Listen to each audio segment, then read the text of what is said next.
প্রিয় ছাত্রছাত্রীরা নিশ্চয়ই ভালো আছো। তা আজকে এই ভিডিওটা হঠাৎ করে করতে হলো, তার কারণ দু একদিন আগে তোমরাই দু একজন বলেছিলে যে রাসায়নিক বন্ধন চ্যাপ্টারটা একটু বুঝতে অসুবিধা হচ্ছে, সেটা করিয়ে দিলে ভালো হয়। আজকে সকালেও তোমাদের ক্লাস 10-এর একজন আমাকে ফোন করে বলল যে স্যার বন্ধন বুঝতে পারছি না, একটু করে দিন। সেই জন্য ভাবছিলাম যে কাল পরশু করব, কিন্তু আজকে বাধ্য হয়ে করতে হলো তোমাদের জন্য।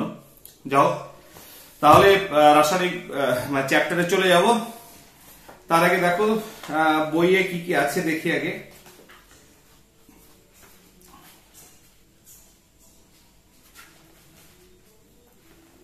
ঠিক আছে, আয়নীয় ও সমযোজী বন্ধন। ঠিক আছে, আমরা চেষ্টা করব যে যত ছোট করে ব্যাপারটাকে বোঝানো যায়। কারণ দেখো, প্রথমেই যেটা বলার সেটা হচ্ছে, আচ্ছা বলো দেখিনি যে এই যে আমরা রসায়ন বা কেমিস্ট্রি বলি, কেমিস্ট্রির শুরু কোথায় এবং শেষ কোথায়?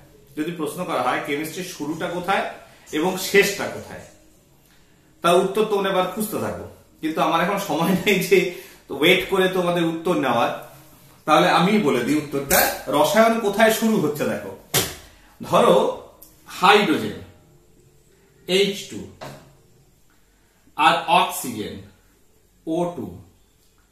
আচ্ছা, পেনেরও কিন্তু অভাব রয়েছে, দোকানপাট বন্ধ, আমি কিন্তু পেন খুঁজে পাচ্ছি না, দোকানে পাচ্ছি না, আর ঘরে যেগুলো আছে কালি শেষ হয়ে এসছে। দেখা যাক কি করা যায় ভবিষ্যতে। হাইড্রোজেন অক্সিজেন বিক্রিয়া করে তৈরি করেছে জল H2O। দেখো, বিক্রিয়ার আগে হাইড্রোজেনের একটা নিজস্ব রসায়ন ছিল, অক্সিজেনের একটা নিজস্ব রসায়ন ছিল।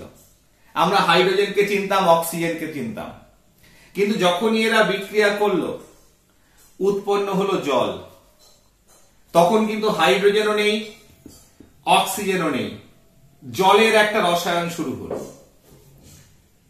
ঠিক আছে, তার মানে কি, জল যখনই উৎপন্ন হলো জলের রসায়ন শুরু হয়ে গেল। তারপরে রসায়ন শুরু হচ্ছে, কার রসায়ন? জলের রসায়ন। জল কিভাবে তৈরি হয়েছে? বন্ধনের মাধ্যমে তৈরি হয়েছে। ঠিক আছে, তার মানে বন্ধনই হচ্ছে রসায়নকে শুরু করে। আবার এই হাইড্রোজেনকে ভেঙে দাও, হাইড্রোজেনকে যদি ভেঙে দেওয়া হয়, হাইড্রোজেনের বন্ধন ভেঙে দিয়ে H2 আর O2 উৎপন্ন হলো,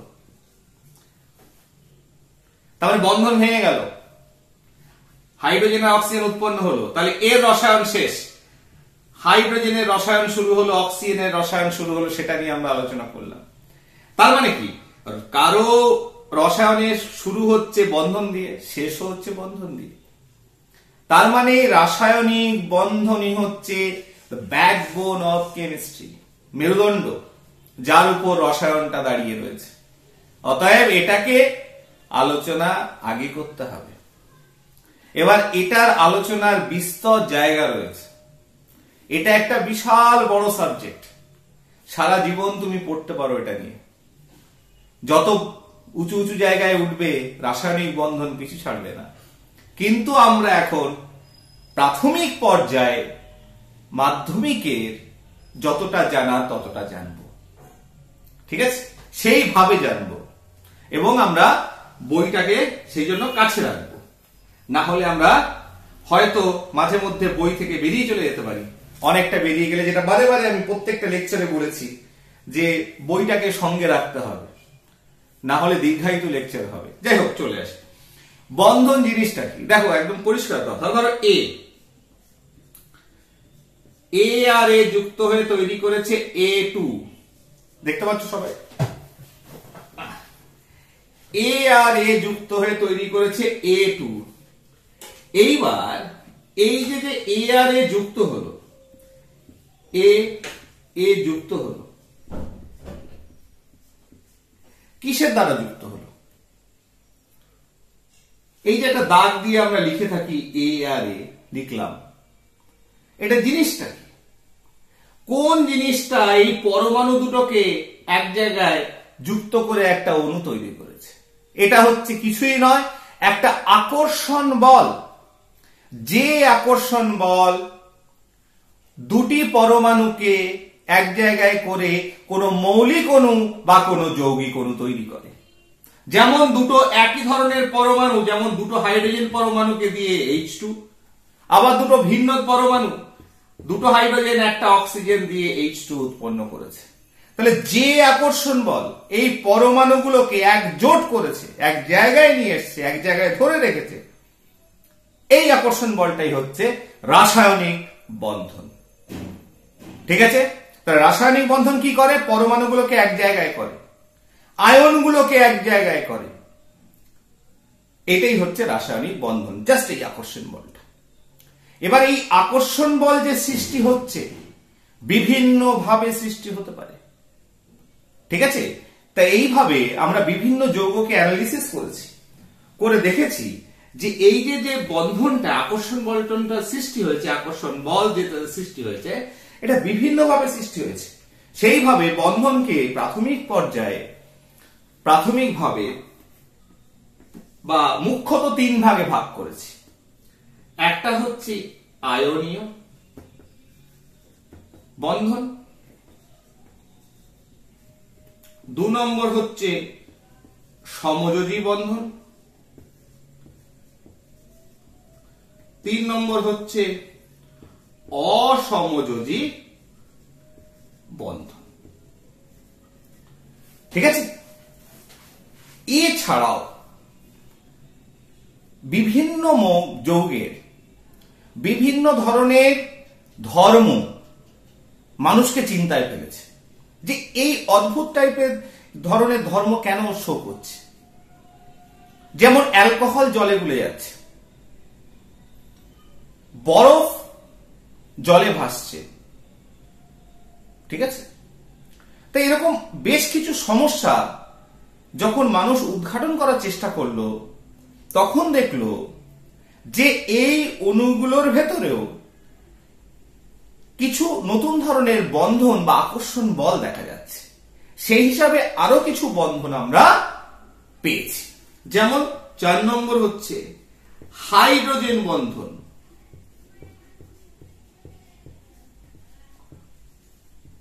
এটা আবার 2 ভাগে ভাগ করা হয়েছে। একটা হচ্ছে আন্তরাণবিক হাইড্রোজেন বন্ধন, আরেকটা হচ্ছে অন্ত আণবিক হাইড্রোজেন বন্ধন। আবার ধাতুর ভিতরে এক ধরনের বন্ধন পাওয়া গেছে, সেটা হচ্ছে ধাতব বন্ধন। এই ধাতব বন্ধন ভেতর আবার কিছু ধরনের নতুন ধরনের সমযোজী বন্ধন পাওয়া গেছে। তো যাই হোক, সেই দিকে আমরা যাচ্ছি না। আমরা এই দুটো আয়নীয় বা তড়িৎযোজী বন্ধন এবং সমযোজী বন্ধন, এই দুটোতেই ফোকাস করব। যেহেতু আমাদের বইয়ের দিকে দেখি, হ্যাঁ, আয়নীয় ও সমযোজী বন্ধন তোমাদের রয়েছে। আয়নীয় বা তড়িৎযোজী বন্ধন এবং সমযোজী বন্ধন। ঠিক আছে? তাহলে বন্ধন দেখো ভাগ হয়ে যাচ্ছে, কত ধরনের বন্ধন পাচ্ছি, কিন্তু মুখ্যত আয়নীয়, সমযোজী আর তার সঙ্গে হচ্ছে অসমযোজী। বেশ, এবার প্রথমে আয়নীয় বন্ধনে যাই। আয়নীয় বন্ধন দেখো সবই তো আকর্ষণ বল। তাহলে এই আকর্ষণ বলটা সৃষ্টি কেন? কোন পরমাণু সে সবসময় চাইবে তার বাইরের কক্ষের ইলেকট্রন সংখ্যা, ইলেকট্রন সেটা কেমন হবে? নিষ্ক্রিয় গ্যাসের যেমন আছে তেমনি। তার মানে বাইরের কক্ষে সবাই চায় অষ্টক পূর্ণ করতে, অর্থাৎ 8টা করে ইলেকট্রন রাখতে। ঠিক আছে? তাহলে 8টা করে যদি ইলেকট্রন রাখতে হয়, তার তো নেই। তাহলে তাকে কি করতে হবে? অন্য কোনো পরমাণুর সাহায্য নিতে হবে। অন্য কোনো পরমাণু যদি তার ইলেকট্রনটা কোনোভাবে তাকে দেয়, তবে সেটা সম্ভব। কিংবা কোন পরমাণুর কাছে যদি ইলেকট্রন বেশি থাকে বাইরের কক্ষে, ঠিক আছে, বা ইলেকট্রন কাউকে দিয়ে তার অষ্টক পূর্ণ হচ্ছে, তাহলেও সে কি করে? অন্য কোনো পরমাণুর সাহায্য নেয় যে তার ইলেকট্রনটা নিতে পারবে। তাহলে এইভাবে ইলেকট্রন নিকটতম নিষ্ক্রিয় গ্যাসের ইলেকট্রন বিন্যাস লাভের জন্য ইলেকট্রন ছেড়ে দিয়ে ক্যাটায়নে পরিণত হওয়া এবং ইলেকট্রন গ্রহণ করে সেই ইলেকট্রনটা গ্রহণ করে অ্যানায়নে পরিণত হওয়ার মাধ্যমে যে আকর্ষণ বল নিজেদের ভেতর সৃষ্টি হয়, ঠিক আছে, এবং একটা বন্ধন তৈরি করার ক্ষমতা জন্মায়, সেই ক্ষমতাটাই হচ্ছে তড়িৎযোজ্যতা। এবং তড়িৎযোজ্যতার মাধ্যমে যে বন্ধন সৃষ্টি হয়, যে আকর্ষণ বল সৃষ্টি হয়, সেটাই হচ্ছে তড়িৎযোজী বন্ধন। তাহলে এতটা যে কথা বললাম সেটা একটা এক্সাম্পল দিয়ে বোঝে, তাহলে বুঝতে পারবে যে এই আকর্ষণ বল কিভাবে সৃষ্টি হচ্ছে। তাহলে মনে রাখবে, মাথায় ঢুকিয়ে নাও, তড়িৎযোজী বন্ধন বা আয়নীয় বন্ধন হচ্ছে আয়নের ভেতর আকর্ষণ বল। এবার আয়ন কি করে সৃষ্টি হয়? কেউ ইলেকট্রন দিলে ক্যাটায়নে পরিণত হয়, কেউ ইলেকট্রন নিলে অ্যানায়নে পরিণত হয়। তাহলে ইলেকট্রন ছেড়ে দেওয়া এবং ইলেকট্রন গ্রহণ করার মাধ্যমে যে বন্ধন সৃষ্টি হচ্ছে সেটা হচ্ছে তড়িৎযোজী বন্ধন, ঠিক আছে। যেমন সাপোজ সোডিয়াম 11, ইলেকট্রন বিন্যাস কত? 2, 8, 1, ঠিক আছে। এইবার সোডিয়াম কি করলো? সোডিয়ামে যদি আমি নিকটতম নিষ্ক্রিয় গ্যাসের ইলেকট্রন বিন্যাস ধারণ করতে হয়, তাহলে আমরা যদি সোডিয়ামে দেখি, তাহলে প্রথম কক্ষে কটা আছে? এটা ধরো প্লাস মাঝখানে, তাহলে প্রথম কক্ষে আছে 2টো ইলেকট্রন, তারপরে কক্ষে আছে 8টা, তারপরে কক্ষে আছে 1টা। তাহলে তুমি এবার আমাকে বলো যে সোডিয়াম প্রথম কথা হচ্ছে একটা ধাতু, ফার্স্ট গ্রুপের এলিমেন্ট, এরা কখনো ইলেকট্রন নিতে চায় না, এটা ইলেকট্রোপজিটিভ ক্যারেক্টার, প্রথম কথা। দ্বিতীয় কথা হচ্ছে সোডিয়াম তার বাইরের কক্ষে একটা ইলেকট্রন, অষ্টক পূর্ণ করতে হলে তাকে 7টা নিতে হবে, এটা ভাবাই যায় না, অসম্ভব। উপায় কি? খুব সিম্পল। সোডিয়াম তড়িৎ ধনাত্মক মৌল, সে ধাতু, সে ইলেকট্রন ছাড়তে চায়, তার বাইরের কক্ষে যদি একটা ইলেকট্রন ছেড়ে দেয় তাহলে কি হলো? মাইনাস ইলেকট্রন একটা, তাহলে সোডিয়ামের প্রথম কক্ষে থাকলো 2টো, তারপরের কক্ষে থাকলো 8টা। তাহলে দেখো বাইরের কক্ষে 8টা হয়ে গেল, আর একদম সর্ববার 3 নম্বর কক্ষটা এখন আর নেই, তার কোনো গুরুত্ব নেই, ঠিক না? তার মানে কি বাইরের কক্ষে সোডিয়ামের কত দাঁড়িয়ে গেল? 8টা। তাই ইলেকট্রন বিন্যাস ছিল 2, 8, 1, হয়ে গেল 2, 8। কার মতো হলো? নিয়নের মতো, এর নিকটতমকে নিয়ন। বাস। এইবার এই যে ইলেকট্রনটা দিল, দেওয়ার ফলস্বরূপ যেহেতু মাঝখানে সোডিয়ামের প্রোটন কটা আছে? 11টা, কিন্তু ইলেকট্রনটা নষ্ট হয়ে গেল, তার মানে একটা প্রোটন বেশি থাকার জন্য একটা আধান তৈরি হলো পজিটিভ। তার মানে সোডিয়ামটা কিসে পরিণত হলো? সোডিয়ামটা একটা ইলেকট্রন দিয়ে তৈরি হলো সোডিয়াম আয়নে, Na+। তাহলে এটা ছিল কি? এটা ছিল Na, এটা তৈরি হলো Na+। কটা ইলেকট্রন দিয়ে? একটা ইলেকট্রন দিয়ে। কিন্তু ওই ইলেকট্রনটা দেবে কাকে? এমন কেউ চায় যে সেই ইলেকট্রনটা তার দরকার, ধরো ক্লোরিন 17, তার মানে কত? 2, 8, 7। তাহলে প্রথম কক্ষে 2টো, তারপরে কক্ষে 8টা, তারপরে কক্ষে 7টা, তাহলে 2, 8, 7, ঠিক আছে।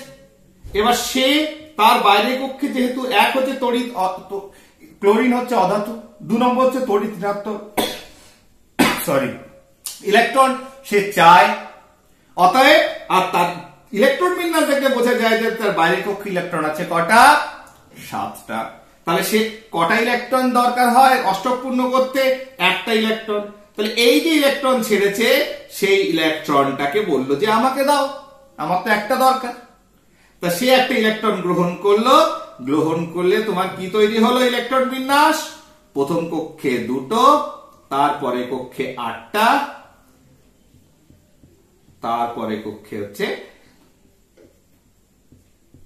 8। ঠিক আছে, তাই ইলেকট্রন বিন্যাস কি হলো? 2 8 7 ছিল, ইলেকট্রন বিন্যাস হলো 2 8 8। তাহলে বাইরে কক্ষে কটা হলো? 8টা। আর নিকটতম ইলেকট্রন নিষ্ক্রিয় গ্যাস কে? আর্গন। তাহলে আর্গনের মতো তোমার কি হলো? ইলেকট্রন বিন্যাস হয়ে গেল। আর তৈরি হলো কি? একটা ইলেকট্রন বাড়তি হয়ে গেল। আগে ইলেকট্রন প্রোটন ছিল 17টা, এখানেও প্রোটন আছে 17টা, কিন্তু ইলেকট্রন হয়ে গেল 18টা। তার মানে একটা নেগেটিভ চার্জ, ফর্মাল চার্জ একটা তৈরি হলো নেগেটিভ। তাহলে উৎপন্ন হলো কি? Cl minus. তাহলে উৎপন্ন হলো কি? Cl minus. এইবার তাহলে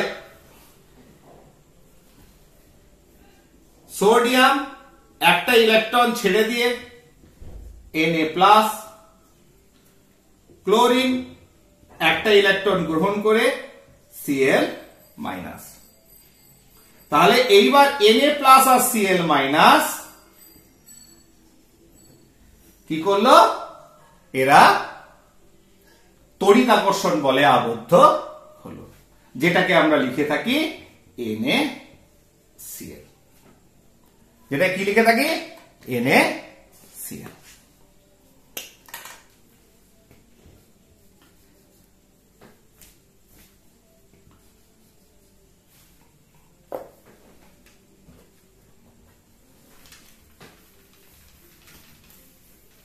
তার মানে তড়িৎযোজী বা আয়নীয় বন্ধন সৃষ্টি হওয়া মানে ইলেকট্রন ছাড়া এবং ইলেকট্রন গ্রহণ করার মাধ্যমে, অর্থাৎ আয়ন উৎপন্ন হওয়ার মাধ্যমে যে আকর্ষণ বল সৃষ্টি হচ্ছে পরমাণু দ্বয়ের ভেতরে বা আয়ন দ্বয়ের ভেতরে, এটাই হচ্ছে আয়নীয় বন্ধন বা তড়িৎযোজী বন্ধন। এইবার কারা, প্রশ্ন হচ্ছে কারা এটা তৈরি করবে, কাদের? আমি দেখো তোমাদের অত ডিটেইলসে যাওয়া নেই, অনেক কিছু আছে এর পেছনে। ঠিক আছে, অনেক কিছু বলা যায়, অনেক ভিডিওস লাগবে। ইস্যু হচ্ছে আমার একটার ভিতর শেষ করা। এবার দেখো আয়নীয় বন্ধন কারা তৈরি করবে, কি করে বুঝবো? তোমাদের একটা যৌগ দিয়ে দিল যে ক্যালসিয়াম অক্সাইড, এটা তড়িৎযোজী না আয়নীয়? এই আয়নীয় না সমযোজী বন্ধন এদের ভেতর রয়েছে, সেটা যদি না জানি তাহলে আমি কি করে করব? মনে রাখবে যে দেখো আয়নীয় যৌগে দুটো পার্ট, একজনকে ইলেকট্রন ছাড়তে হবে, একজনকে ইলেকট্রন গ্রহণ করতে হবে। ঠিক আছে, তাহলে দেখে নাও যে যে একটা মৌল, অর্থাৎ যেটাকে প্রথমে লিখি ধাতু, তার বাইরের কক্ষে ইলেকট্রন, বাইরের কক্ষে কটা ইলেকট্রন? 1 2 আর 3 থাকে, যদি 1 থাকে কিংবা 2 থাকে কিংবা 3 থাকে। ঠিক আছে, তার মানে তোমাকে যখন কোনো প্রবলেম দেবে সেখানে দেখে নাও যে একটা মৌল এমন আছে কিনা যার বাইরের কক্ষে হয় একটা নয়, দুটো নয়, 3টে ইলেকট্রন আছে। সেটা যদি দেখে নাও, দেখে নেবে যে এরা সবাই খুব তীব্র তড়িৎ ধনাত্মক, এরা বাকি যে মৌলটা দিয়েছে তার সঙ্গে তড়িৎযোজী বন্ধনে আবদ্ধ হয়েছে, অর্থাৎ এরা ইলেকট্রন চট করে, কারণ তুমি জানো যে বাইরের কক্ষে ইলেকট্রন একটা কিংবা দুটো কিংবা 3টা এরা সহজেই দিয়ে দেবে। আর এরা কোন গ্রুপ বিলং করে? 1 নম্বর গ্রুপ, গ্রুপ নাম্বার 1 2 3।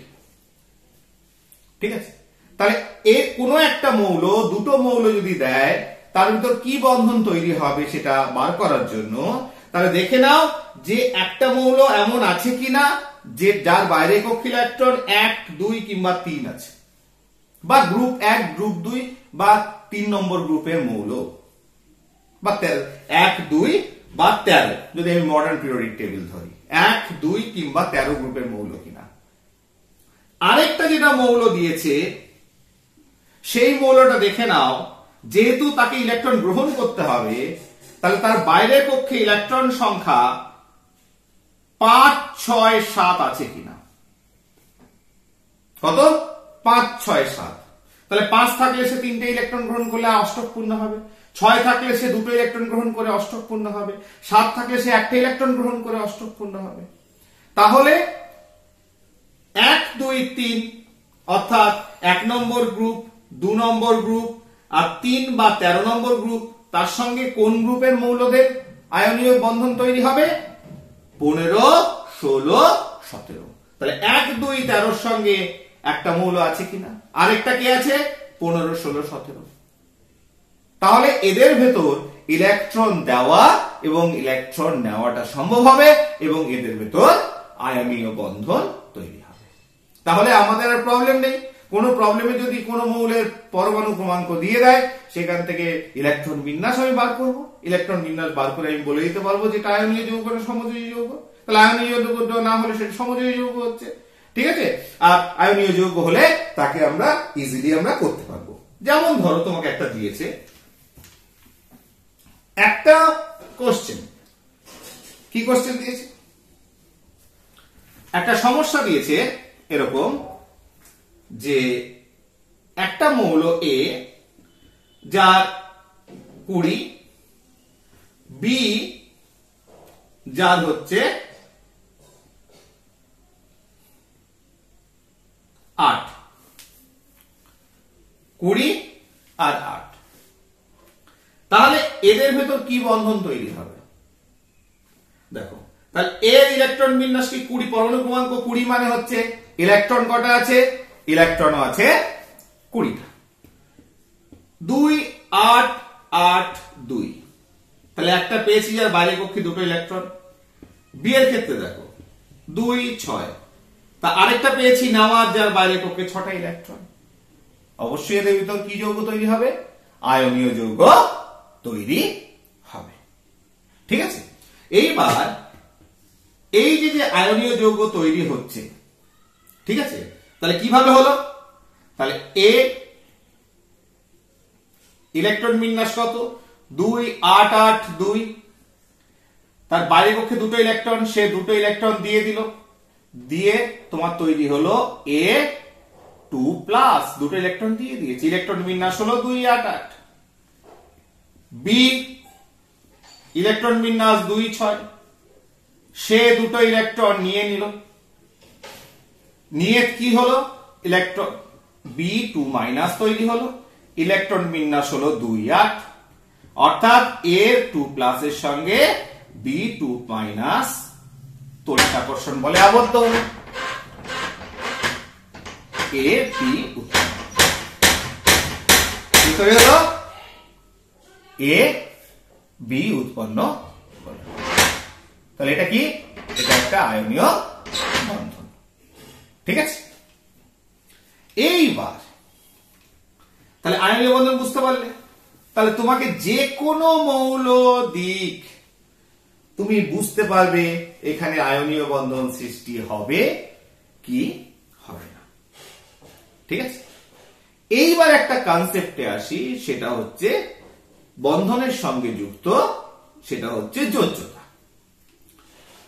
যোজ্যতা মানে এই যে আমরা বন্ধন নিয়ে আলোচনা করছি, যে আকর্ষণ বল তৈরি হলো, অর্থাৎ একে অপরের সঙ্গে যুক্ত হলো, এই যুক্ত হওয়ার ক্ষমতাটা, এটাকেই বলা হচ্ছে যোজ্যতা। বহুদিন ধরে মানুষ জানতো, মানুষের ধারণা ছিল বা যে তথ্যটা সবাই জানতো, সেটা হচ্ছে কোন পরমাণুর সঙ্গে ধরো নাইট্রোজেন, যে কয়টা হাইড্রোজেন যুক্ত থাকে সেটাই হচ্ছে তার যোজ্যতা। তাহলে নাইট্রোজেনের সঙ্গে 3টে হাইড্রোজেন যুক্ত আছে, অতএব নাইট্রোজেনের যোজ্যতা 3। আবার কোন পরমাণু কোন রাসায়নিক বিক্রিয়ায় যে কটা হাইড্রোজেনকে প্রতিস্থাপিত করতে পারে, ঠিক আছে, যে কটা হাইড্রোজেনকে সেই অণু থেকে বার করে দিতে পারে, সেটাই হচ্ছে তার যোজ্যতা। তাহলে হাইড্রোজেনের নিরিখে যোজ্যতাটাকে ধরা হতো, ঠিক আছে। তাহলে আমি যোজ্যতা আসছি কেন? এটা এর সঙ্গে যুক্ত, রিলেটেড বন্ধনের সঙ্গে। তাহলে হাইড্রোজেনের বিচারে যে তুমি একটা পরমাণু, তোমার সঙ্গে কটা হাইড্রোজেন লেগে আছে অণুতে, কিংবা তুমি কোনো অণু থেকে কটা হাইড্রোজেন বার করে দিতে পেরেছো, সেটাই তোমার যোগ্যতা। কিন্তু পরবর্তীকালে বিজ্ঞানী লুইস, বিজ্ঞানী কোসেল, ঠিক আছে না, এরা এবং তার পরবর্তীকালে বিজ্ঞানী ল্যাংমুর, এরা দেখালো যখন ইলেকট্রন আবিষ্কার হয়ে গেছে, ইলেকট্রনিক কনফিগারেশন আবিষ্কার হয়ে গেছে এবং ইলেকট্রন দিয়ে কোনো রাসায়নিক বন্ধনকে আমরা ব্যাখ্যা করছি, এবং আমরা দেখলাম যে ইলেকট্রনই আসল, পরমাণুর ভেতর ইলেকট্রনই কোনো বন্ধন সৃষ্টি করে, তখন তারা বলল যে এই যে বন্ধন, এখনই আয়নীয় বন্ধন দেখালাম, যে কটি ইলেকট্রন কোন কক্ষে, সবচেয়ে বাইরের কক্ষে, যেটাকে যোজক কক্ষ বলে, এবং যে কটা ইলেকট্রন কোন রাসায়নিক বন্ধন তৈরিতে অংশগ্রহণ করে, number of electrons participate in formation of A bond, সেটাই হচ্ছে তার যোগ্যতা। তাহলে যেমন সোডিয়াম ক্লোরাইড, সোডিয়াম একটা ইলেকট্রন দিয়েছে, তাহলে সোডিয়ামে কটা ইলেকট্রন, একটা ইলেকট্রন। ক্লোরিন একটা ইলেকট্রন নিয়েছে, তা ক্লোরিন কটা ইলেকট্রন নিল, একটা ইলেকট্রন, ঠিক আছে। তাহলে একজন দিল একটা ইলেকট্রন, একজন নিল একটা ইলেকট্রন। তাহলে তড়িৎযোজী বন্ধনের ক্ষেত্রে যদি কোনো পরমাণু যে একটা বা দুটো বা তিনটে ইলেকট্রন নেয়, যে কোনো ইলেকট্রন দেবে, সেটাই তার যোগ্যতা। আর যদি কোনো পরমাণু যে কটা ইলেকট্রন নেবে,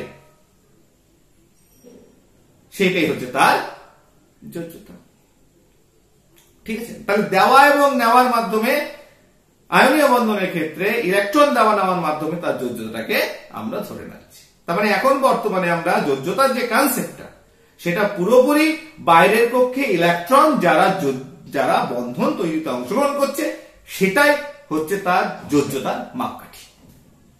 ক্লিয়ার? সেই জন্য যোগ্যতা হঠাৎ করে মাথায় এলো, ওটা বলতে হবে।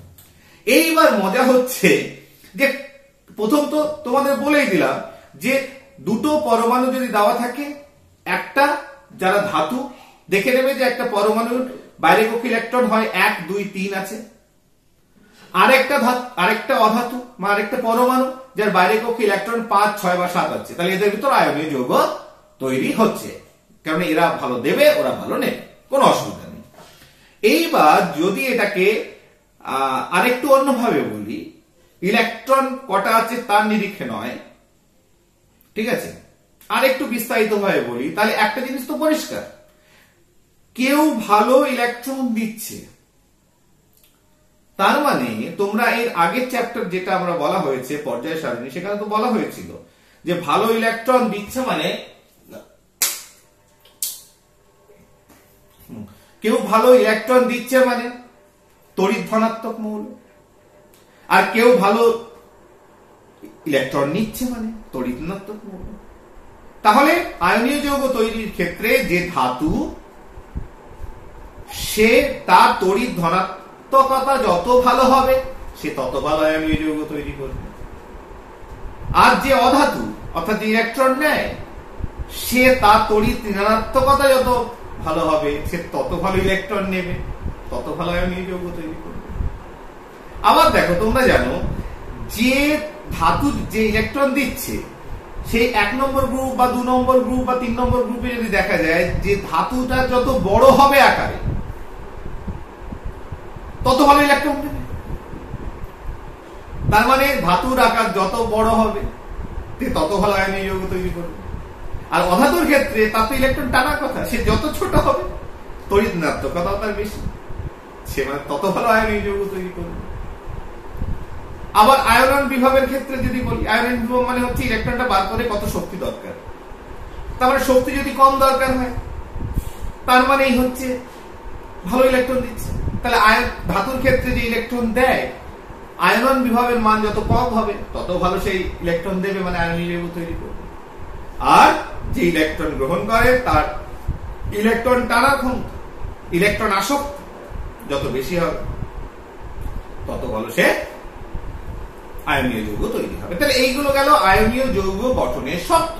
তা তোমাদের আয়নন বিভব, তার মান ইত্যাদি ইত্যাদি আকার দেখে লাভ নেই, তোমার একদম সিম্পল থিওরি যেটা বলেছি সেটা দেখেই তুমি বুঝবে। এইবার হচ্ছে বই দেখি, আয়নীয় যৌগদের ধর্ম, ঠিক আছে, এক হচ্ছে ভৌত অবস্থা। তাহলে দেখো একটা জিনিস বুঝে গেছো, আয়নীয় যৌগ মানে হচ্ছে ক্যাটায়ন প্লাস এবং মাইনাস আয়নের ভিতর আকর্ষণ বল। এবং মনে রাখবে যত ধরনের বন্ধন আছে সব থেকে তীব্র আকর্ষণ বল হচ্ছে এই প্লাস এবং মাইনাস ক্যাটায়ন এবং আয়নের ভিতর আকর্ষণ বলটা, এটা সব থেকে তীব্রতম। তার মানে সব থেকে স্ট্রং বন্ড কোনটা? আয়নীয় বা তড়িৎযোজী বন্ধন হচ্ছে সব থেকে দৃঢ় বন্ধন। ক্লিয়ার? তাহলে সব থেকে যদি দৃঢ় বন্ধন এটা হয়, তাহলে এটা এক্সপেক্ট করি যে এদের গলনাঙ্ক স্ফুটনাঙ্ক অনেক বেশি হবে। এবার দেখা গেছে যেহেতু এরা নেগেটিভ পজিটিভ আয়নের ভেতর মানে আকর্ষিত হয়, তার মানে একটা নির্দিষ্ট জ্যামিতিক আকার তৈরি করে, এরা কেলাস ফর্মেশন করে। তার মানে এরা সাধারণত কঠিন, তার মানে এদের গলনাঙ্ক, এদের ভাঙতেও অনেক বেশি, যেহেতু আকর্ষণ বল, তীব্র আকর্ষণ বলের অণুগুলো একে অপরের সঙ্গে যুক্ত হয়ে আছে। তাহলে কি হবে? তাহলে এদের গলনাঙ্ক অনেক বেশি হবে, ঠিক আছে না? এছাড়া কি এদের প্রপার্টিজ হতে পারে? এরা যেহেতু আয়নীয় বা ধ্রুবীয়, পোলার মানে পজিটিভ নেগেটিভ এন্ড রয়েছে, তাই এরা জলের মতো ধ্রুবীয় দ্রাবকে এরা দ্রাব্য। কিন্তু অধ্রুবীয় দ্রাবক যেমন carbon disulphide, benzene, carbon tetrachloride, এই ধরনের যে অধ্রুবীয় দ্রাবক সেখানে এরা দ্রবীভূত হবে না।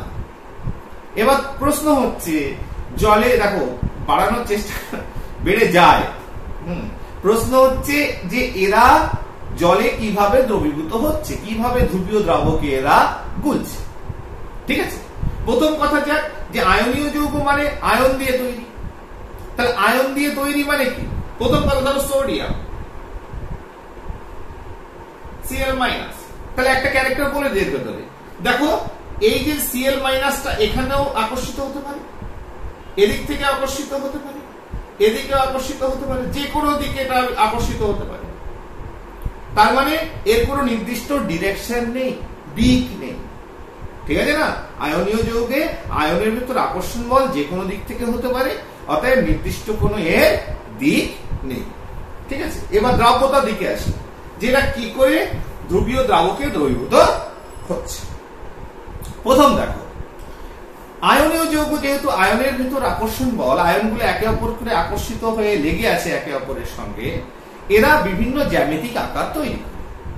ঠিক আছে, একটা ক্যাটায়ন যে কটা অ্যানায়নের সঙ্গে যুক্ত থাকে, লেগে থাকে কাছাকাছি, সেটাকে তার কোঅর্ডিনেশন নাম্বার বলে ইংরেজিতে। এই হিসাবে কোঅর্ডিনেশন নাম্বার যত বেশি ক্যাটায়নটা বড় হবে, তত বেশি পরিমাণ জিনিস লেগে থাকে। ধরো একটা ছোট প্লাস, তার সঙ্গে ধরো মাইনাস লেগে আছে 4, তাহলে এই প্লাসটা যদি বড় হয় তাহলে এরকম মাইনাস আরো বেশি লাগবে। তাহলে এইভাবে 3টে লাগতে পারে, 4টে লাগতে পারে, 5টা লাগতে পারে, ঠিক আছে, কখনো 8টা লাগতে পারে। এইভাবে আমরা ট্রায়াগোনাল অর্থাৎ ত্রিভুজাকার, চতুস্থলকীয়, অষ্টস্থলকীয়, বডি সেন্টার, কিউবিক, বিভিন্ন ধরনের অর্থাৎ ঘনকাকার আমি স্ট্রাকচার খুঁজে পাই। সেটা ক্যাটায়নের সাইজের উপর নির্ভর করে। ক্যাটায়ন যত বড় হবে তত বেশি পরিমাণ অ্যানায়ন তার সঙ্গে যুক্ত হয়ে একটা স্ট্রাকচার, একটা কেলাস তৈরি করবে। ঠিক আছে, যেমন সোডিয়াম ক্লোরাইডের ক্ষেত্রে, জলে গোলার ক্ষেত্রে যদি বলা হয়, তাহলে আয়নীয় যৌগ কিভাবে ধ্রুবীয় দ্রাবকে দ্রবীভূত হয় বুঝতে পারবে। সোডিয়াম ক্লোরাইডের যদি স্ট্রাকচারটা ভাবি, ঠিক আছে, দেখো একটু সময় লাগবে। একটা ঘনকাকার সোডিয়াম ক্লোরাইড কেমন? ঘন। লুডো ছক্কা দেখেছো? তোমরা একটু 3 ডাইমেনশনালি যদি কেউ নেট থেকে দেখে নেবে, কিংবা বই থেকে বোঝার চেষ্টা করবে। এই কিউবে ঠিক মাঝে সোডিয়াম আছে। কটা দেওয়াল? একটা। দেখো নিচে একটা দেওয়াল, উপরে একটা দেওয়াল, ও পাশে একটা, এ পাশে একটা, 6টা দেওয়াল, 4 আর 2 6। ঠিক মাঝখানে সোডিয়াম। সোডিয়ামের সঙ্গে Cl- লেগে আছে, Cl- এর সঙ্গে সোডিয়াম লেগে আছে। তাহলে সোডিয়ামের সঙ্গে Cl-, Cl- এর সঙ্গে সোডিয়াম, ঠিক আছে।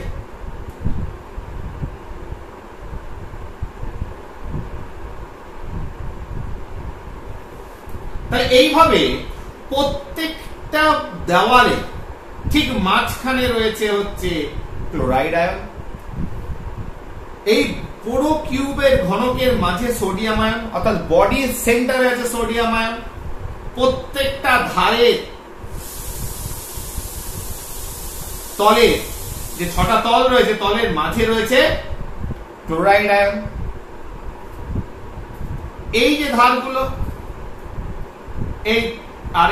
এই ধারগুলোর মাঝে রয়েছে সোডিয়াম আয়ন, আর ধারের একদম কর্নারে আছে Cl-। তাহলে এইভাবে দেখো Na+Cl-, Na+Cl- একটা ঘনক তৈরি করেছে। দেখো এটাকে বড় করে আঁকতে হবে, নাহলে তোমরা কিছুই বুঝতে পারবে না, যেন পুরোটা আঁকলাম না। তাহলে এইভাবে একটা কিউব তৈরি করেছে, ভালো কথা, ঠিক আছে। এইবার যখন একে জলে দেবে তখন জল কি করবে? জলের ভিতর জানো অক্সিজেন একটা নেগেটিভ চার্জ থাকে, জলে H এ পজিটিভ চার্জ থাকে, তাই পজিটিভ চার্জ গুলো Cl- কে টানবে। কি করবে? Cl- টানবে। আর এই যে Na+ রয়েছে, এই Na+টাকে কে টানবে? অক্সিজেন।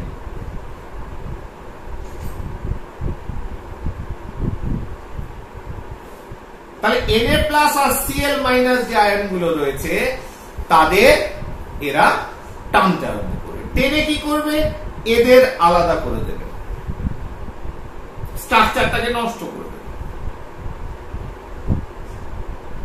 ঠিক আছে। এদের কি করলো? আয়নগুলোকে আলাদা করে দিল, করে জলে দ্রবীভূত করে। তাই এদের যদি আয়নগুলোকে আলাদা না করতে পারত, জল যেহেতু ধ্রুবীয় তারও নেগেটিভ পজিটিভ দিক রয়েছে, তাই তারা টেনে এদের আলাদা করতে পারছে, এবং আলাদা করছে বলে এদের দ্রবীভূত করে ফেলছে। তাই ধ্রুবীয় দ্রাবকে এরা দ্রবীভূত হয়। আবার দেখো, তার মানে ধর্মের দিকে আলোচনা করছিলাম, এরা ধ্রুবীয় দ্রাবকে দ্রবীভূত হয়, এদের গলনাঙ্ক বেশি হয়, এরা তাপের সুপরিবাহী, এরা তড়িতেরও সুপরিবাহী। তুমি এবার প্রশ্ন হচ্ছে যে এরা তড়িৎ পরিবহন করে কি করে? এরা তো ক্যাটায়ন আর অ্যানায়ন দিয়ে তৈরি, যেমন Na+Cl-। তাহলে সলিড যখন কঠিন অবস্থায় থাকে তখন এই স্ট্রাকচারের ভেতর দিয়ে তড়িৎ পাঠালে কিছুই হবে না। কারেন্ট যদি পাঠাও, এরা এতটাই দৃঢ় বলে আবদ্ধ, এরা এখানেই থেকে যাবে, কিচ্ছু হবে না। কিন্তু যদি এদের কোন দ্রাবকে দ্রবীভূত করা হয়, যেমন জলে গুলে ফেলা হয়, তখন জল কি করে? আয়নগুলোকে আলাদা করে দেয়, টেনে হিঁচড়ে। তাহলে আলাদা করে দিলে কি হবে? তখন ওই আয়নগুলো যেগুলো উৎপন্ন হলো তারা তড়িৎ পরিবহন করে থাকে, এবং সেই জন্যই এরা তড়িতের সুপরিবাহী। কিভাবে? তড়িৎ বিশ্লেষ রূপে, ঠিক আছে। কি রূপে এদের তড়িতের পরিবহন করে থাকে? তড়িৎ বিশ্লেষ রূপে, অর্থাৎ দ্রাবকে দ্রবীভূত করলে যারা আয়নকে বিচ্ছিন্ন করে দেয় এবং সেই আয়নগুলোই তড়িৎ পরিবহন করে থাকে। ক্লিয়ার? তাহলে এটা হচ্ছে আয়নীয় যৌগ। এবার তাহলে আয়নীয় যৌগ যেটা আমরা ধরো সোডিয়াম ক্লোরাইড লিখলাম NaCl, তাহলে NaCl ওইভাবে তো একটা অণু আকারে প্রকাশ করা যায় না। এটা তো একটা অণু। অ্যাকচুয়ালি কি তুমি বুঝতেই পারছো যে এখানে যদি আমি টোটালি হিসেব করি, তাহলে তোমার একটা সোডিয়াম, এইভাবে পুরো ধারগুলোতে সোডিয়াম বর্তমান, পুরো ধারগুলোতে Na+, চারটি, আবার চারটি, এইভাবে করে করে বিভিন্ন দিকে সোডিয়াম এবং ক্লোরাইড আয়ন আছে। এবং প্রত্যেকটা সোডিয়াম আয়ন যদি আমি হিসেব করি যে একটা সোডিয়াম আয়ন, একটা ঘনকের মাঝখানে যদি একটা সোডিয়াম আয়ন থাকে, সে কি করবে?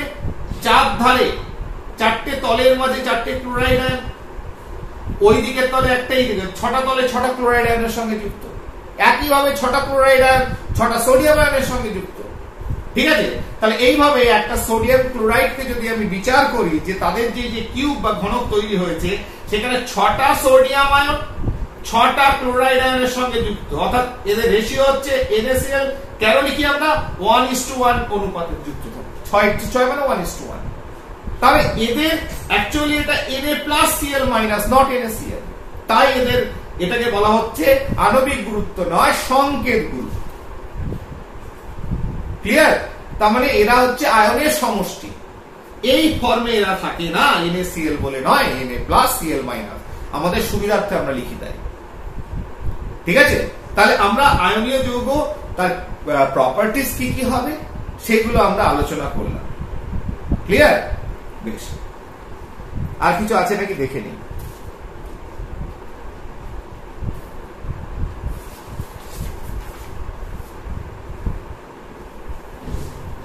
বেশ, এরপরে আসছি সমযোজী যৌগ। এই সমযোজী যৌগ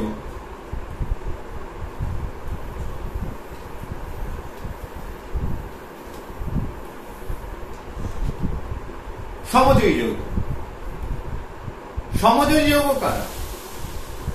জিনিসটা কি? ধরো হাইড্রোজেন H2, হাইড্রোজেন অণু। হাইড্রোজেনের বাইরের কক্ষে আছে একটা ইলেকট্রন, আরেকটা হাইড্রোজেনের বাইরের কক্ষে আছে একটা ইলেকট্রন। এবং সবসময় এটা মাথায় ঢুকিয়ে নেবে, এই যে অষ্টক অষ্টক বলি, একমাত্র হাইড্রোজেন বা তার কাছাকাছি খুব পারমাণবিক পরমাণু ক্রমাঙ্ক যাতে খুব কম, লিথিয়াম, হাইড্রোজেন লিথিয়াম, এরা কি করে? এরা বাইরের কক্ষের ইলেকট্রন বিন্যাস 8টার কাছাকাছি যায় না। ঠিক আছে? এদের সেই ক্ষমতাটা নেই অতগুলো ইলেকট্রনকে ধরে রাখতে পারে। এদের কাছাকাছি যে ইলেকট্রন বিন্যাস রয়েছে সেটা হচ্ছে হিলিয়াম। তাই এরা বাইরের কক্ষে ইলেকট্রন বিন্যাস 2 করতে চায়, লাইক হিলিয়াম। কার মতো? হিলিয়ামের মতো। তাহলে এবার হাইড্রোজেন অণু যদি দেখি, এখানে দুজনেরই একটা করে ইলেকট্রন পায়, তা দুজনকেই বাইরে কক্ষে কটা করতে হবে? হিলিয়ামের মতো 2টো করতে হবে। তাহলে একে ইলেকট্রন দিতে হবে, একজনকে দিতে হবে, একজনকে নিতে হবে, যেটা আমরা শিখে এসেছি। তাহলে এ যদি দেয়, তাহলে এর কাছে ইলেকট্রন থাকবে না, এ সেটা চাইবে না। এই হাইড্রোজেন সে বলবে না, তুমি না দিলে আমার কি করে হবে, আমার তো চাই। কিন্তু এ বলবে, আমি কেন দেবো, তুমি আমাকে দাও। তাহলে এর কোনো সমস্যার সমাধান নেই, প্রথম কথা। দ্বিতীয় কথা হচ্ছে, হাইড্রোজেন প্রথম শ্রেণীতে থাকলেও সেটা একটি অধাতু, তার তড়িৎ ধনাত্মকতা সেই পর্যায়ে নেই যে ইলেকট্রন দিতে পারবে, আবার তার তড়িৎ ঋণাত্মকতা সেই রকম নয় যে ইলেকট্রনকে টেনে নিতে পারবে। তাহলে উপায় কি? উপায় হচ্ছে যে দুজনেই যদি ইলেকট্রনকে সমানভাবে ব্যবহার করে তাহলে হতে পারে। তাহলে সেইভাবে যদি ব্যবহার করা হয় তাহলে জিনিসটা কি দাঁড়ায়? হাইড্রোজেন তার বাইরের কক্ষে একটা ইলেকট্রন, আরেকটা হাইড্রোজেন তার বাইরের কক্ষে একটা ইলেকট্রন। তাহলে এ যদি এই ইলেকট্রনটা, এই হাইড্রোজেনটা যদি একে বলে তুমি আমার ইলেকট্রন ব্যবহার করো, এ যদি বলে তুমি আমার ইলেকট্রনটা ব্যবহার করো, তাহলে কি হবে? তাহলে সমস্যার সমাধান হবে। তাহলে সেটা যদি হয়, তাহলে আমি এটাকে এইভাবে লিখছি, দুটো রাউন্ড দিয়ে তার মাঝখানে একটা কমন স্পেস দিলাম, যেখানে কি হচ্ছে দুজনে দুজনের ইলেকট্রনকে ব্যবহার করছে। তাহলে এখানে এর একটা, এখানে এর একটা, ঠিক? তাহলে দুজনেই একে অপরের ইলেকট্রন যদি ব্যবহার করে তাহলে এর হয়ে গেল দুটো, এরও হয়ে গেল দুটো। তাহলে সমানভাবে ব্যবহার করলো, তাদের চাহিদা মিটে গেল। তাহলে আমি নিকটতম নিষ্ক্রিয় গ্যাসের ইলেকট্রন বিন্যাস লাভের জন্য যদি ইলেকট্রনকে, কার ইলেকট্রন? ইলেকট্রন বাইরের কক্ষে ইলেকট্রনকে যদি আমরা সমানভাবে ব্যবহার করি, করে কি উৎপন্ন হচ্ছে? একটা ইলেকট্রনের জোড় উৎপন্ন হচ্ছে। এই জোড় করার মাধ্যমে যে বন্ধন তৈরির ক্ষমতা জন্মায় বা যুক্ত হওয়ার ক্ষমতা জন্মায়, তার নাম হচ্ছে সমযোজ্যতা, এবং বন্ধনটার নাম হচ্ছে সমযোজী বন্ধন। তাহলে তড়িৎযোজ্যতা, সমযোজ্যতা হচ্ছে ক্ষমতাটা জন্মানো, আর বন্ধনটার নাম হচ্ছে তড়িৎযোজী বন্ধন বা সমযোজী বন্ধন। তাহলে এই বন্ধনটা, এইভাবে যে বন্ধন তৈরি হলো সেটাকে কি বলা হচ্ছে? সমযোজী বন্ধন। তাহলে সমানভাবে একে অপরের সঙ্গে যুক্ত হচ্ছে, সমানভাবে ইলেকট্রন দিয়ে বন্ধনটা তৈরি করছে। এবং মনে রাখবে দুজনে এক একটা করে ইলেকট্রন দিলে একটা যে জিনিসটা তৈরি হয় সেটা হচ্ছে ইলেকট্রন জোড়।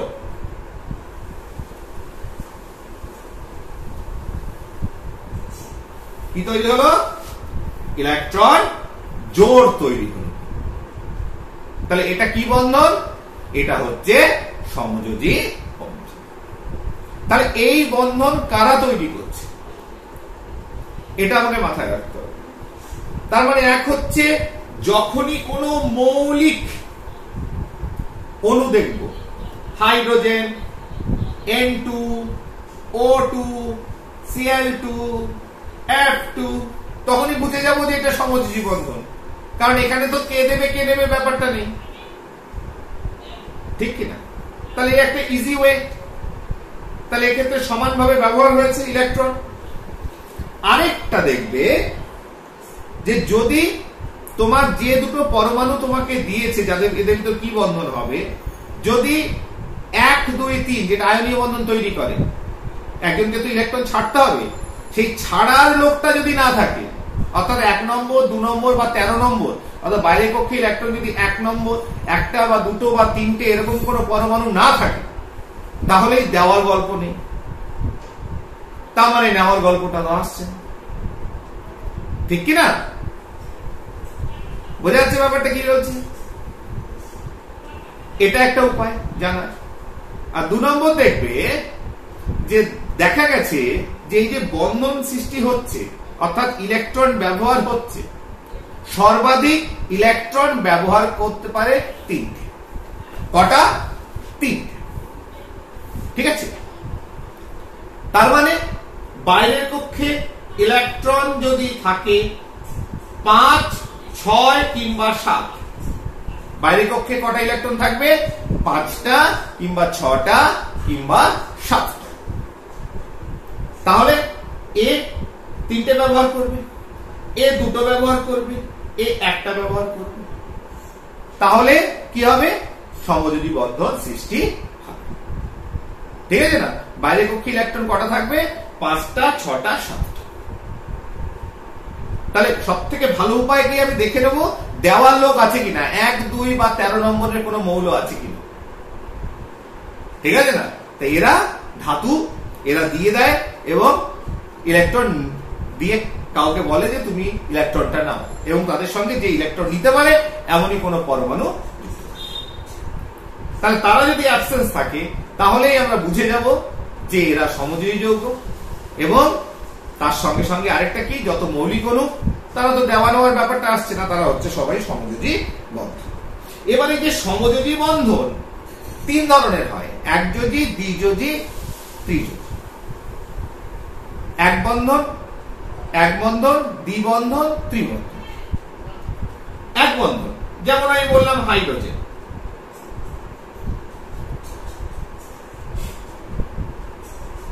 দেখালাম এখনই। তাহলে হাইড্রোজেন কি হলো? একটা কমন স্পেস বানাও, তাহলে দুটো পরমাণু মিলে কি হলো? একটা ইলেকট্রন জোড়, বন্ধন তৈরি হলো, এক বন্ধন। এটা কি বন্ধন? এক বন্ধন।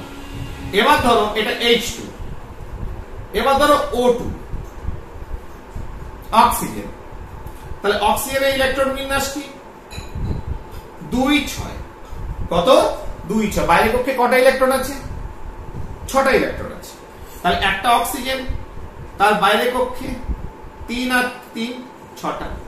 আর একটা অক্সিজেন, সেটাকে যদি আমি ক্রস চিহ্ন দিয়ে লিখি, তার বাইরের কক্ষে 3 আর 3, 6। তাহলে কটা দরকার? অষ্টক পূর্ণ করতে হলে 2টো দরকার। তাহলে এ বলবে ভাই আমার 2টো কম আছে, তুমি আমাকে 2টো ব্যবহার করতে দাও, আর তোমারও 2টো কম আছে, তুমি আমার কাছ থেকে 2টো ব্যবহার করো। তাহলে সমানভাবে ব্যবহার হলো, অসমানভাবে নয়, সমানভাবে। তাহলে কি হলো?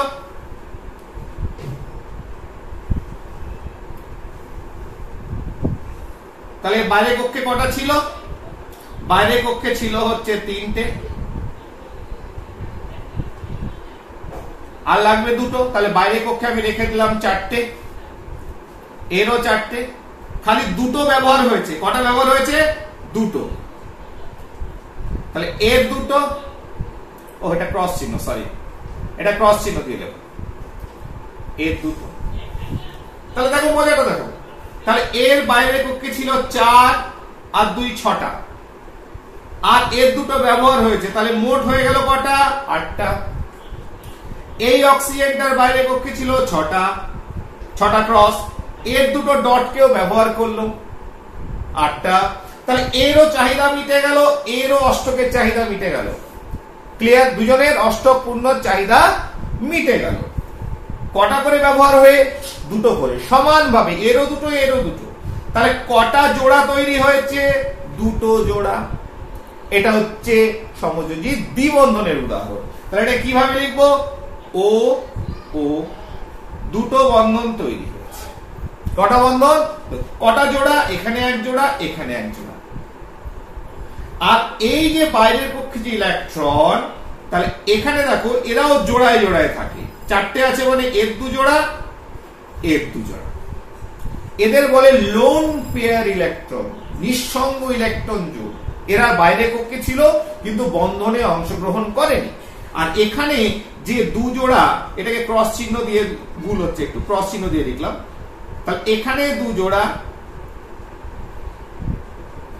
যারা রয়েছে, এটা হচ্ছে বন্ধন জোড় ইলেকট্রন। তাহলে এটা কিসের উদাহরণ? এটা দ্বিবন্ধনের উদাহরণ। কি বন্ধনের? দ্বিবন্ধনের। ঠিক আছে? এটা অ্যাকচুয়ালি এই যে আমরা কাছাকাছি লিখছি ডটের মাধ্যমে বা ক্রস চিহ্নের মাধ্যমে, এটা হচ্ছে লুইস ডট স্ট্রাকচার। বিজ্ঞানী লুইসের ডট স্ট্রাকচার পরীক্ষার সময় অনেকের সময় দেয়, লুইস ডট স্ট্রাকচার বা লুইস ডট গঠন লেখো। তুমি প্রথমে আয়নীয় বা সমযোজী জানলে, যৌগ জানলে, তোমরা যে কোনো সময় খুব সহজেই এদের গঠন করতে পারবে, খুব সোজা। তোমরা বুঝতেই পারছো যে জটিলতা কিছু নেই। এবার ধরো নাইট্রোজেন, ত্রিবন্ধন নাইট্রোজেন N2। নাইট্রোজেনকে যদি দেখি, তো ইলেকট্রন বিন্যাস কি নাইট্রোজেনের? পরমাণু ক্রমাঙ্ক 7, 2 5, দুটো আর 3টে 5টা। কটা লাগবে? 3টে লাগবে, 3টে ব্যবহার করবে। আরেকটা নাইট্রোজেন, তারও 3 আর 2 5। তাহলে দেখো কটা ব্যবহার করছে, তাহলে 5টা আর 3টে ব্যবহার করলো। তাহলে এটাকে যদি আমি লিখি এভাবে যে নাইট্রোজেন কমন স্পেস, তাহলে কমন স্পেসে আমি লিখলাম নাইট্রোজেনের 3টে, এরও 3টে, বাইরে পড়ে থাকলো এর 2টো, এর 2টো। তাহলে কেন আমি 3টে? হঠাৎ করে বলবেন স্যার আপনি হঠাৎ 3টে 2টো ভাবছেন কি করে? কারণ এর তো বাইরে পক্ষে আছে 5টা, অষ্টক পুত্তনে লাগবে 3টে, তাহলে 3টে ব্যবহার করবে। তার মানে 3টে ব্যবহার করে দেখো নাইট্রোজেনের 1 2 3 4 5 আর 3টে ব্যবহার করলো কমন স্পেসে, তাহলে হলো 8টা।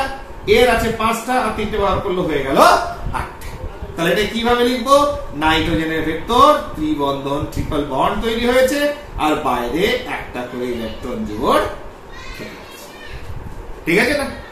তাহলে এইভাবে এক বন্ধন, দ্বিবন্ধন, ত্রিবন্ধন তৈরি।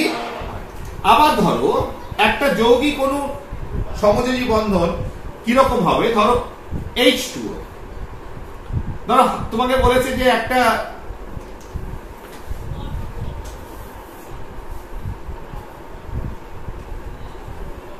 আচ্ছা, আরেকটা জিনিস বলে দিই, 1 নম্বর শ্রেণীতে যে মৌলগুলো আছে যাদের বাইরের কক্ষে একটা ইলেকট্রন, তারা আয়নীয় যৌগ তৈরি করে বলেছি। একজনকে বাদ দেবে, তাদের সঙ্গে 1 নম্বর ক্ষার ধাতুর ধর্মের মিল নেই, সেটা হচ্ছে হাইড্রোজেন।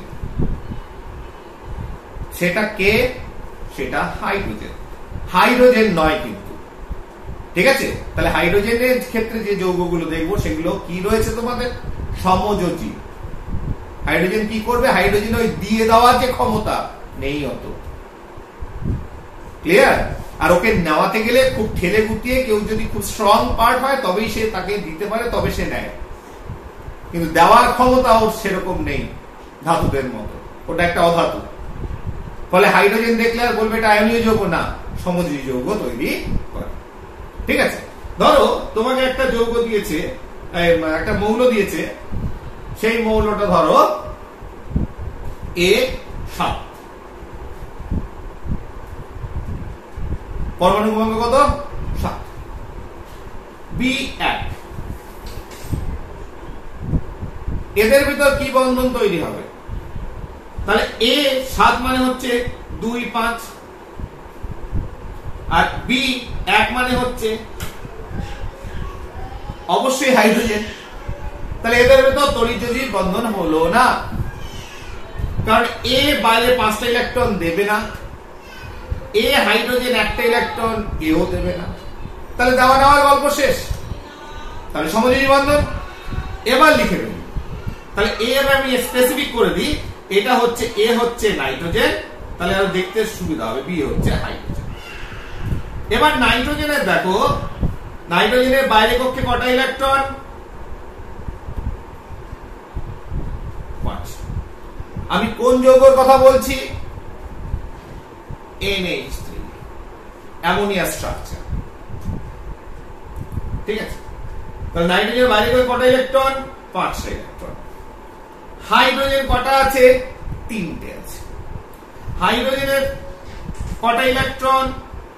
1টা ইলেকট্রন। কটা ইলেকট্রন? 1টা ইলেকট্রন।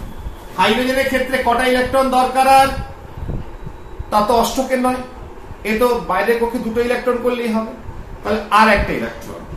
তার মানে সে নাইট্রোজেনের কাছ থেকে 1টা ইলেকট্রন ব্যবহার করতে পারে।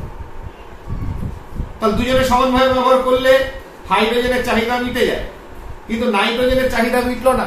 নাইট্রোজেনের বাইরে কক্ষে 5টা ইলেকট্রন, আরো 3টে দরকার, আরেকটা হাইড্রোজেন। তার সঙ্গে সমানভাবে ব্যবহার করলে এই হাইড্রোজেনের চাহিদা মিটে গেল, নাইট্রোজেনের চাহিদা এখনো মেটেনি। নাইট্রোজেনের বাইরে কক্ষে 5টা আছে, আর 2টো হলো 7টা, তাই আরেকটা হাইড্রোজেন। দুজনে যদি সমানভাবে ব্যবহার করে এর চাহিদা মিটে যায়, সঙ্গে সঙ্গে এর চাহিদাও মিটে যায়। বোঝা গেল? তাহলে নাইট্রোজেন অ্যামোনিয়া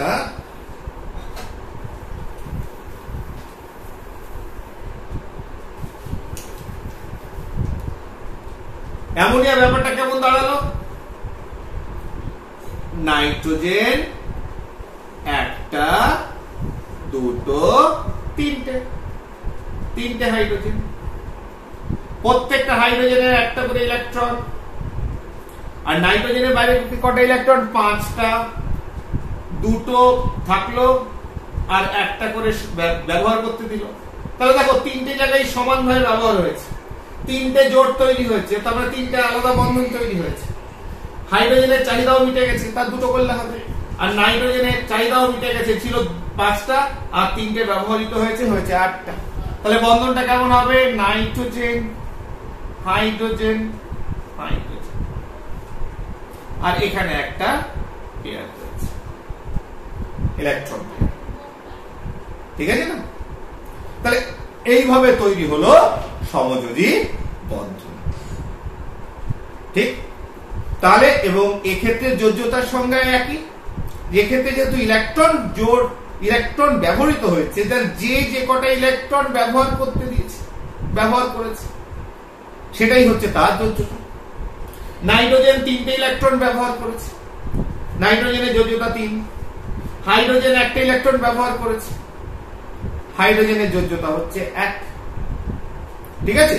তাহলে আমরা যে কোনো বন্ধন তৈরি হোক, সেটা ইলেকট্রনের নিরিখে, সেটা সমযোজী হোক বা তড়িৎযোজী হোক, যে কটা ইলেকট্রন পার্টিসিপেট করেছে বন্ধন তৈরিতে, সেটাই হচ্ছে তার যোজ্যতা, যেটা লুইস কোসেল, ঠিক আছে, এরা বলে গেছে যোজ্যতার সংজ্ঞা।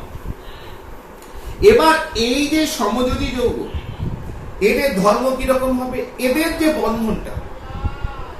বন্ধনটা উইক, তার থেকে তড়িৎযোজী যৌগের যে বন্ধন, তার থেকে তড়িৎযোজী বন্ধনের থেকে সমযোজী বন্ধন একটু দুর্বল। ঠিক আছে?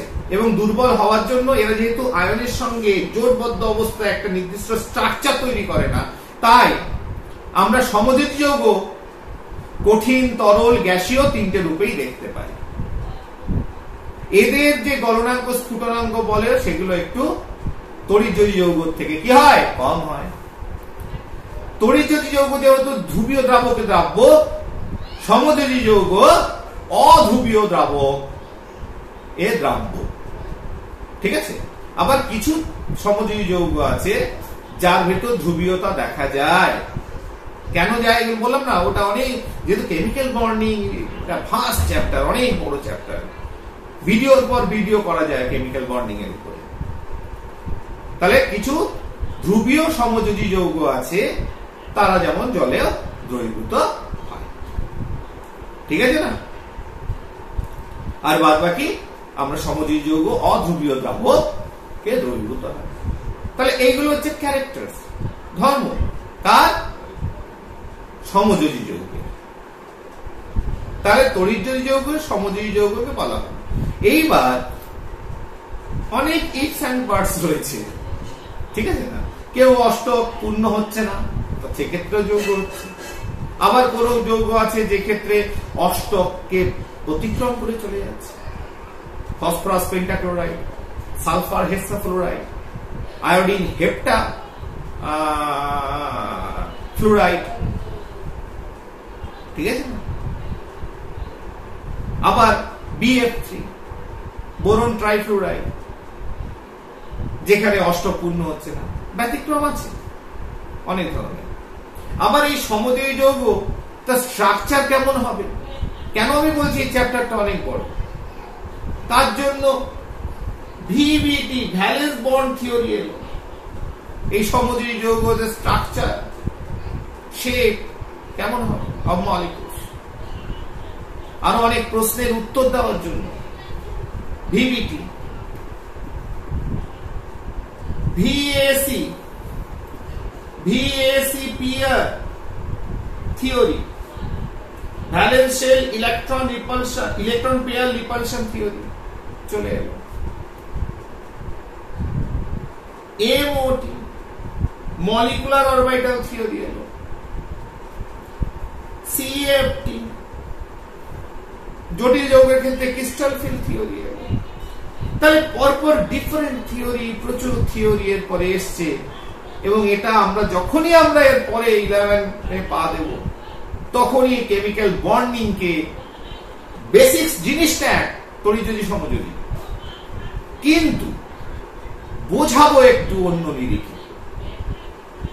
আমরা যেহেতু জানি যে ইলেকট্রন গুলো থাকে কোথায়, ইলেকট্রন গুলো থাকে হচ্ছে কক্ষকের ভেতরে।